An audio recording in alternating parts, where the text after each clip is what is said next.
ఒక రాష్ట్ర ముఖ్యమంత్రి ప్రోటోకాల్ పాటించలేదు. అలాగే మన ప్రెసిడెంట్ ఆఫ్ ఇండియా ఈ విషయం మీద ఆగ్రహం వ్యక్తం చేశారు. అలాగే మన ప్రధానమంత్రి నరేంద్ర మోదీ గారు కూడా ఈ ఘటన పైన అసంతృప్తి వ్యక్తం చేశారు. మామూలుగా రాష్ట్రపతి వస్తున్నారంటే ఏ స్టేట్కైనా ఆ స్టేట్లో ఉన్నటువంటి ముఖ్యమంత్రి ప్రోటోకాల్ పాటించాలి. అలాగే మంత్రులంతా కూడా రాష్ట్రపతి గారి కార్యక్రమం ఏదైతే జరుగుతుందో దానికి సంబంధించినటువంటి కార్యక్రమంలో వీళ్ళు కూడా పాల్గొనాలి. కానీ అలా జరగలేదు. బెంగాల్లోని సిలిగురి ప్రాంతంలో సంతాల్ దివాస్ అనేటువంటి ఒక కార్యక్రమానికి మన రాష్ట్రపతి గారు వెళ్ళారు, ద్రౌపది ముర్ము గారు. అయితే ఈ కార్యక్రమంలో ప్రోటోకాల్ ప్రకారం ముఖ్యమంత్రి పాల్గొనాలి, మమతా బెనర్జీ గారు పాల్గొనలేదు. అలాగే రాష్ట్ర మంత్రివర్గం కూడా పాల్గొనలేదు. అదీ కాకుండా అంతకంటే పెద్ద అవమానం ఏంటంటే రాష్ట్రపతి గారికి సిలిగురిలో ఏర్పాటు చేసినటువంటి ఈ సంతాల్ దివాస్ కార్యక్రమాన్ని డార్జిలింగ్కు మార్చారు. ఏంటని అడిగితే సిలిగురిలో సరిపడినంత స్థలం లేదట. ఏం చెప్పాలండి వీళ్ళకి? అంటే రాష్ట్రపతి గారు రావడం మీకు ఇష్టం లేదా? పైగా మమతా బెనర్జీ గారు ఏం ఆరోపిస్తున్నారు అంటే ఈ సంతాల్ దివాస్ కార్యక్రమం జరుపుతున్నారు కానీ గిరిజనుల మీద దాడి జరుగుతుంది, అలాంటప్పుడు ఈ కార్యక్రమం జరపడం దేనికి అంటున్నారు. అసలు ఇది పాయింట్ అయినా ఒకసారి చెప్పండి. గిరిజనుల మీద దేశవ్యాప్తంగా దాడులు జరుగుతున్నాయని మమతా బెనర్జీ గారు ఆరోపిస్తున్నారు. అయితే గిరిజన కార్యక్రమానికి రాష్ట్రపతి గారు వస్తే అవమానిస్తారా? అసలు దానికి దీనికి ఏమైనా పొంతనుందా? సంతాల్ దివాస్ అనేదండి గిరిజనులు ఉద్యమం చేశారు ఒకప్పుడు 1855లో బ్రిటిష్ వాళ్ళకు వ్యతిరేకంగా, అలాగే జమీందారీ వ్యవస్థకు వ్యతిరేకంగా ఉద్యమం చేశారు. పశ్చిమ బెంగాల్, జార్ఖండ్, ఒరిస్సా, బీహార్ ఈ ప్రాంతాల్లో ఉండేటువంటి గిరిజనులంతా కూడా ఉద్యమం చేశారు. ఆ ఉద్యమాన్ని ముందుండి నడిపించినటువంటి వ్యక్తులు సిద్ధు ముర్ము, కన్హు ముర్ము. వీళ్ళిద్దరూ ఆ ఉద్యమంలో ప్రథమ పాత్ర పోషించారు. అయితే ఈ సంతాలీ భాషను అంటే గిరిజన తెగ వీళ్ళు ఇప్పుడు కోయలు, లంబాడీలు, మరికొంతమంది గిరిజనులు ఉంటారు కదా, అటవీ ప్రాంతాల్లో ఉండేటువంటి వాళ్ళు, వాళ్ళకలాగే వెస్ట్ బెంగాల్లో ఈ సంతాలీలు ఉంటారు. అయితే వీళ్ళ భాషని రాజ్యాంగం 2003లో అధికారికంగా గుర్తించింది. అలానే 2003లో భారత రాజ్యాంగంలో 8వ షెడ్యూల్ ప్రకారం సంతాలీ భాషను కూడా చేర్చారు. అంటే అధికారికంగా గుర్తించబడింది ఈ భాష. అలానే వీళ్ళు ప్రతి సంవత్సరం జూన్ 30న సంతాలీ హుల్ సభలు జరుపుకుంటూ ఉంటారు. ఈ సభల యొక్క ప్రత్యేకత ఏంటంటే ఆ రోజు 1855లో జరిగినటువంటి ఉద్యమం తాలూకా జ్ఞాపకాలు కానీ, ఉద్యమంలో పాల్గొన్నటువంటి నాయకులు కానీ వారి యొక్క వీరగాథలను చెప్పడం, అలాగే విద్యార్థులకు సంబంధించినటువంటి కొన్ని క్లాసులను ఏర్పాటు చేయడం, సాంస్కృతిక కార్యక్రమాలు జరపడం, అంటే ఒక పెద్ద ఎత్తున కార్యక్రమంలాగా జరుపుతారు. అలాంటి ఒక కార్యక్రమాన్ని జరిపేటువంటి ఇంచుమించు సంతాలీ హుల్ సభ లాంటి కార్యక్రమమే నిన్న ఏదైతే మార్చి 7వ తారీఖు 2026 జరిగిందో అంతర్జాతీయ సంతాలీ దివాస్ సభ నిన్న జరిగింది. ఈ సభకి రాష్ట్రపతి ద్రౌపది ముర్ము వెళ్ళారు. ఇది అసలు జరిగినటువంటి కార్యక్రమం. ఈ కార్యక్రమానికి వెళ్ళినప్పుడు ద్రౌపది ముర్ము అంటే రాష్ట్రపతి గారు వెళ్ళినప్పుడు ఒక రాష్ట్ర ముఖ్యమంత్రి ఎంతటి గౌరవం ఇవ్వాలండి? ఎలా ఆమెను ప్రోటోకాల్ ప్రకారం రిసీవ్ చేసుకోవాలండి? అసలు కొన్నిసార్లు ప్రోటోకాల్ దాటి కూడా రిసీవ్ చేసుకోవాలి. ఎందుకంటే దేశ ప్రథమ పౌరురాలు అలాంటి ఒక వ్యక్తికి మీరు అవమానం చేశారు అంటే రాష్ట్రపతి పదవిలో ఉన్నప్పుడు అవమానం చేశారు, అప్పుడు దేశం మొత్తానికి అవమానం చేసినట్టు. అలానే ఆమె ఒక గిరిజన మహిళ, ఆ సంతాలీ జాతికి చెందినటువంటి గిరిజన మహిళ, అంటే ఆ సంతాలీ జాతి మొత్తానికి అవమానం చేసినట్టే. దీదీ గారు ఇక్కడ జరిగినటువంటి అవమానాన్ని ఒకసారి క్లియర్గా అర్థం చేసుకోండి. మన దేశానికి అవమానం, అలాగే ఆ సంతాలీ జాతికి అవమానం. అంతటి అవమానం చేయడానికి కారణాలు ఏంటి? ఒక్కటే ఒక కారణం చెప్తున్నారు ఆవిడ. దేశవ్యాప్తంగా గిరిజనుల మీద దాడి జరుగుతుందంట. అసలు కారణం అది కాదండి. అసలు ఆ కారణం అది కాదు. దీదీ గారు చెప్పే కారణం అది కాదు. ఆమె బాధ ఏంటంటే రాష్ట్రపతి ద్రౌపది ముర్ము గారు ప్రస్తుతం ఉన్నటువంటి కేంద్రానికి అనుకూలంగా ఉంటారు అనే విషయం ఆవిడ జీర్ణించుకోలేకపోతున్నారు. అలానే ఎస్ఐఆర్ చేస్తున్నారు పశ్చిమ బెంగాల్లో, ఎవరు? కేంద్రం. అది కూడా ఆమెకు నచ్చట్లేదు. పైగా సిబిసిఐడి వాళ్ళు ప్రతీక్ జైన్ ఆఫీస్ మీద, ప్రతీక్ జైన్ అంటే మీకు ఐడియా ఉండే ఉంటుంది, ప్రశాంత్ కిషోర్ ఏదైతే ఎన్నికలకు సంబంధించి అలాగే పొలిటీషియన్స్కి సలహాలు సూచనలు ఇచ్చేటువంటి ఒక సంస్థ, ప్రశాంత్ కిషోర్ సంస్థని ప్రతీక్ జైన్ కొనుగోలు చేశాడు. ఆ ప్రతీక్ జైన్ ఇప్పుడు టీఎంసీ పార్టీకి సలహాలు సూచనలు ఇస్తూ ఉన్నాడు. ఆ ఆఫీసు మీద సిబిసిఐడి వాళ్ళు దాడులు జరిపి ఆ ఆఫీసు నుంచి కొన్ని వివరాలు సేకరించాలి, రహస్యాలు ఉన్నాయి అనేటువంటి అంశాన్ని ఛేదించబోయారు.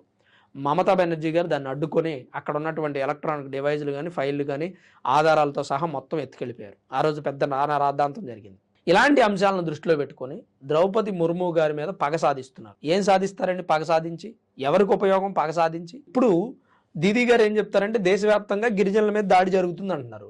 దేశవ్యాప్తంగా గిరిజనుల సంగతి పక్కన పెట్టండి, సరే ఐ అగ్రి, మీరు చెప్పింది నేను ఒప్పుకుంటా, తప్పు కాదు మీరు చెప్పడం, ప్రశ్నించడం తప్పు కాదు. కానీ రాష్ట్రపతి గారికి మీరు ప్రోటోకాల్ ద్వారా ఆహ్వానం పలికినట్టయితే బాగుండేది. ఇది ఓకే, ఇది 2 పాయింట్లు పక్కన పెడదాం. పశ్చిమ బెంగాల్లో జరిగే అరాచకాలు ఏంటండి?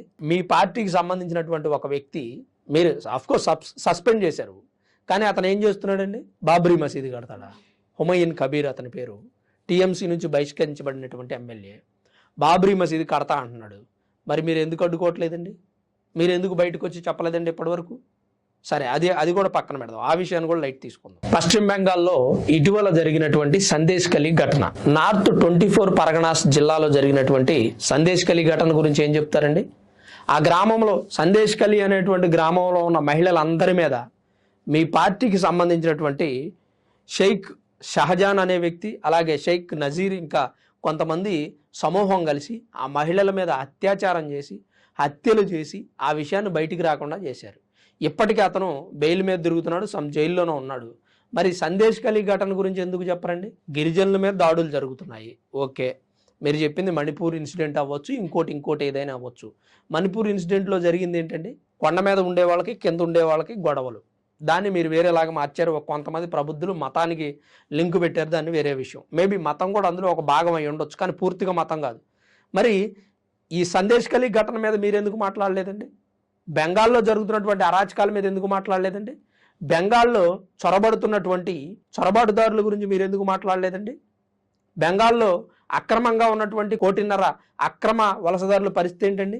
మీరెందుకు వాళ్ళందరికీ ఆతిథ్యం ఇస్తున్నారండి? వాళ్ళందరికీ ఎందుకు పౌరులుగా హక్కులు కల్పిస్తున్నారు? అసలు ఇవన్నీ వద్దండి. సందేశ్ కలి ఘటన, మానవత్వం మంట కలిసిపోయినటువంటి సందేశ్ కలి ఘటన ఒక్కటి చాలండి మిమ్మల్ని ప్రశ్నించడానికి. అదేమంటే బీజేపీ పార్టీ వైపు, అలాగే రాష్ట్రపతి కేంద్రానికి సపోర్ట్ చేస్తున్నారని మాట్లాడతారు. గిరిజనుల మీద దాడి మీ గిరిజనుల మీద అంత ప్రేమ ఉంటే మీ రాష్ట్రంలో ఉన్నటువంటి సందేశ్ కలీలో జరిగినటువంటి మహిళల మీద మీకు ప్రేమ లేదా, అభిమానం లేదా? పశ్చిమ బెంగాల్ రాష్ట్రంలో రాష్ట్రపతి పాలన విధించబోతున్నారు అనేటువంటి స్పెక్యులేషన్స్ కూడా బయటకు వస్తున్నాయి. దానికి కారణం మేబీ ఇవన్నీ అయి ఉండొచ్చు. ఎస్ఐఆర్ను అడ్డుకోవటం కానీ, సిబిసిఐడిని అడ్డుకోవటం కానీ, ఎన్నో వివాదాలండి, 1 కాదు 2 కాదు. దీదీ చేసిన వివాదాలు, అరాచకాలు అన్నీ ఇన్ని కాదు. టీఎంసీ పార్టీ అండ చూసుకొని టీఎంసీ పార్టీ నేతలు భూ కబ్జాలు, రౌడీయిజం, దందాలు, హత్యలు, అత్యాచారాలు ఇవన్నీ సినిమాల్లో కూడా చూపించారండి ఎన్నో చోట్ల. అయినా కానీ దీదీ ఇంకా కేంద్ర ప్రభుత్వం మీద పగబడుతూ ఉన్నారు. అసలు బంగ్లాదేశ్లో కలపమని రేపొద్దున ప్రొటెస్ట్ చేస్తారేమో అని అనిపిస్తుంది అక్కడ పరిస్థితి చూస్తుంటే. ఇప్పుడు రాష్ట్రపతి పాలన పెడతారట, ఎందుకు అంటే పెట్టే అవకాశం కూడా ఉందట.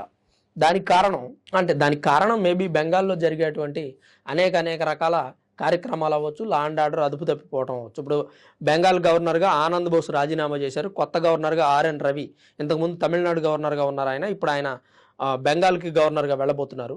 ఈ ఆర్ఎన్ రవి అనే ఆయన తమిళనాడులో ఉన్నటువంటి డిఎంకే పార్టీని తీవ్రంగా వ్యతిరేకించారు. ఆయన వస్తే సభలోంచి వెళ్ళిపోవడం, ఆయన అవమానించడం డిఎంకే పార్టీ వాళ్ళు. ఆయన రాగానే సభలో వందే మాతరం గీతం లాంటివి పాడడం, ఇట్లాంటివి ఏమైనా చేస్తే డిఎంకే పార్టీ నేతలకు నచ్చట్లేదు, వెళ్ళిపోతున్నారు వాళ్ళు. దానికి ఆర్ఎన్ రవి గారు ఏం చేయగలరండి? ఇప్పుడు ప్రభుత్వ ఆదేశాలు ఏవైతే ఉన్నాయో అవి మాత్రమే గవర్నరు అమలు జరపగలడు. మరి డిఎంకే పార్టీతో వ్యతిరేకించాడు ఆయన, సో ఈయన్ని అక్కడికి బదిలీ చేస్తూ ఉన్నారు. DMK party, TMC party, Congress party, అంటే ఇండియా కూటమిలో భాగమైనటువంటి పార్టీలన్నీ కూడా భారతదేశ సంస్కృతి సాంప్రదాయాలను కాపాడేటువంటి ఉద్దేశం ఏదీ లేదు. ఇప్పుడు అనాదిగా సంతాల్ ఆదివాసీలు జరుపుకుంటున్నటువంటి అంతర్జాతీయ సభని దీదీ గారు గౌరవించలేదు అంటే ఇంక ఈ దేశాన్ని ఏం గౌరవిస్తారండి? వందే మాతరం పాడడానికి కాంగ్రెస్ పార్టీ వాళ్ళు వ్యతిరేకిస్తున్నారు అంటే ఇంక ఈ దేశాన్ని ఏం గౌరవిస్తారండి? దేశంలో ఎప్పటి నుంచో ఉన్నటువంటి హిందూ చరిత్ర, హిందూ ఆలయాలని డిఎంకే పార్టీ నేతలు పబ్లిక్గా వ్యతిరేకిస్తున్నారు. అసలు హిందువులు పూజ చేసుకోవడానికే వీల్లేదని కోర్టులో వేస్తున్నారు. మళ్ళీ ఇలాంటి అంశాల మీద ఎట్లా కేంద్రం స్పందించాలండి? కేంద్రం స్పందించాలంటే ఫస్ట్ ఆఫ్ ఆల్ ప్రజలు ఆయా పార్టీల మీద అవిశ్వాసం వ్యక్తం చేయాలి.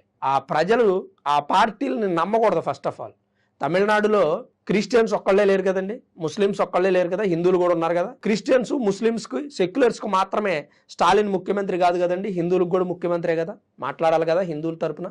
ఈ గిరిజన తెగలు ఎవరైతే ఉన్నారో వాళ్ళ యొక్క సాంప్రదాయాలను పశ్చిమ బెంగాల్ ముఖ్యమంత్రి దీదీ గౌరవించరండి? అవసరం లేదు ఆవిడికి. బెంగాల్లో గిరిజనులు లేరా? బ్రిటిషర్స్ కి అలాగే జమీందారీ వ్యవస్థకి తిరుగుబాటు చేసినటువంటి ఈ గిరిజన తెగ ఎవరైతే ఉన్నారో సంతాల్ భాష మాట్లాడేవాళ్ళు, వాళ్ళతో పశ్చిమ బెంగాల్ ముఖ్యమంత్రికి సంబంధం లేదండి. అంటే ఏం చేస్తున్నారు? ఫ్యూచర్ జనరేషన్స్ కి ఏం మెసేజ్ ఇవ్వాలనుకుంటున్నారు మమతా బెనర్జీ? పశ్చిమ బెంగాల్ అంటే బంగ్లాదేశ్ అని, లేదంటే డిఎంకే పార్టీ వాళ్ళు తమిళనాడు అంటే ఇది ఒక ప్రత్యేకమైన రాష్ట్రం, సెక్యులర్ రాష్ట్రం అని చెప్పాలనుకుంటున్నారా? వీళ్ళందరికీ కాంగ్రెస్ పార్టీ గురువుగా వ్యవహరించాలనుకుంటుందా? ఇలాంటి కొన్ని అంశాలను చూసినప్పుడు బాధ అనిపిస్తుంది. ఆవిడ రాష్ట్రపతి ద్రౌపది ముర్ము, ఆమె ఈ దేశానికి ప్రథమ పౌరురాలు. ఆమె జాతికి సంబంధించినటువంటి ఒక అంతర్జాతీయ దినోత్సవం జరుపుతుంటే కూడా దాన్ని గౌరవించట్లేదు అంటే మనం ఆమెను అవమానిస్తున్నాం. లేదా ఒక గిరిజన మహిళ ఈ దేశానికి రాష్ట్రపతి అవ్వడం మీకు ఇష్టం లేదా? ప్రపంచంలో ఎక్కడా జరగలేదండి, మన దేశంలో జరిగింది. అంత గొప్పగా మనం గిరిజనులను గౌరవించుకుంటున్నాం. ఆ అంశాన్ని ఎందుకు డైజెస్ట్ చేసుకోలేకపోతున్నారు? అంటే మీరు కోరుకున్నట్టు రాహుల్ గాంధీ ఫ్యామిలీయే ప్రధానమంత్రి అవ్వాలి, వాళ్ళు చెప్పిన వ్యక్తులే రాష్ట్రపతులుగా ఉండాలి, వాళ్ళు చెప్పిన వ్యక్తుల చేతుల్లోనే దేశం ఉండాలనేది మీ ఉద్దేశం? నాకైతే అర్థం కావట్లేదు ఇండియా కూటమి నేతల యొక్క ఆలోచన. నిజంగా బీజేపీ పార్టీ వాళ్ళు చేస్తున్నటువంటి మిస్టేక్స్ ఏమైనా ఉంటే ఖండిద్దాం మనం, కానీ మంచి మంచి అంశాలను కూడా వ్యతిరేకిస్తుంటే ఏం చెప్పాలండి? నాకైతే ఈ దీదీ చేసినటువంటి పని ఏ మాత్రం కూడా సమంజసంగా అనిపించలేదు. అసలు మీరేమనుకుంటున్నారు? మీ అభిప్రాయం ఏంటి? తప్పకుండా కామెంట్ రూపంలో తెలియజేయండి. Thanks for watching this video. This is Ram signing off సన్మన్ studios.